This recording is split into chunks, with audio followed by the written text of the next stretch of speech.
Well, thank you very much, Principal Graham, and thanks to all of you for joining us today. This is really a terrific day and a great accomplishment. I want to express my appreciation to everyone here at Uplift Community High School for welcoming us, for hosting us, and of course, Principal Graham, you are the kind of leader who is shaping a welcoming community for all of your students. It's a priority for my administration to make Illinois the most inclusive state in the nation, a goal all the more attainable because of all of the stalwart partners in this fight, people like Senator Mike Simmons.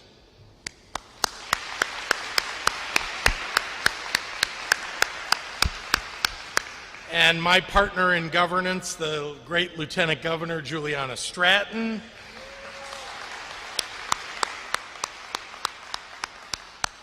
And if we keep clapping for everybody, it will take a long time because there are an awful lot of wonderful people, but I do think that they deserve applause, so we'll save it till the end. Leader Greg Harris, Leader Maddie Hunter, Senators Robert Peters, Christina Passione-Zayas, Alderperson Maria Haddon. So thank you all very much.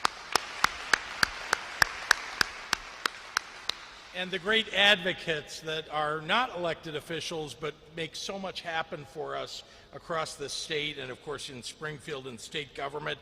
People like Aisha Davis at the AIDS Foundation, Sen Principal Mary Beck, Sullivan Principal Chad Thomas, who make a real difference in so many people's lives here in our communities. To Mike Simmons and Jet Hawkins. Yeah, it's your stories that inspired the bill that I get to sign today. I'm sorry for the pain that brought us here, but please know that your advocacy will help younger Illinoisans proudly embrace their identities. Ida, thank you for being here to share your family's story. For so many people, how you dress and how you look is an expression of who you are. For others, the choice is as simple as deciding what makes them the most comfortable and confident in their own skin. That should be the beginning and the end of the conversation. But for decades, black people have too often had their natural and protective hairstyles weaponized against them. Black students have been faced with discipline and exclusion at school simply for wearing hairstyles such as afros, braids, and locks with damaging ramifications, in part on their mental health. Black women are more likely to be sent home from the workplace because of their hair, perpetuating the backwards expectation that they must battle their own desired appearance in order to seem to their employers as if they're professional looking. Well, this isn't just a historical problem. Jet's braids were called a dress code violation in March. Nobody should be made to feel less than for how they express themselves, let alone miss out on school days, dances, and after-school sports for how they style their hair. So in Illinois, we're making it so our students never have to deal with what Jet and Ida went through again.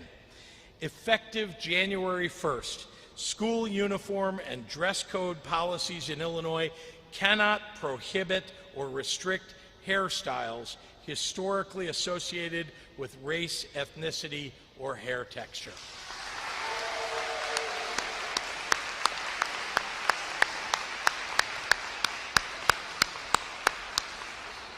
This bill also directs the State Board of Education to produce educational resources about protective and natural hairstyles. This is yet another way that Illinois is making powerful strides in transforming the culture of our schools. Just this spring, we passed legislation aimed at addressing racial inequities in our educational system and have made introduction of Black and Asian American history mandatory curriculum. building on Illinois' legacy of being the first state in the nation to require Holocaust education.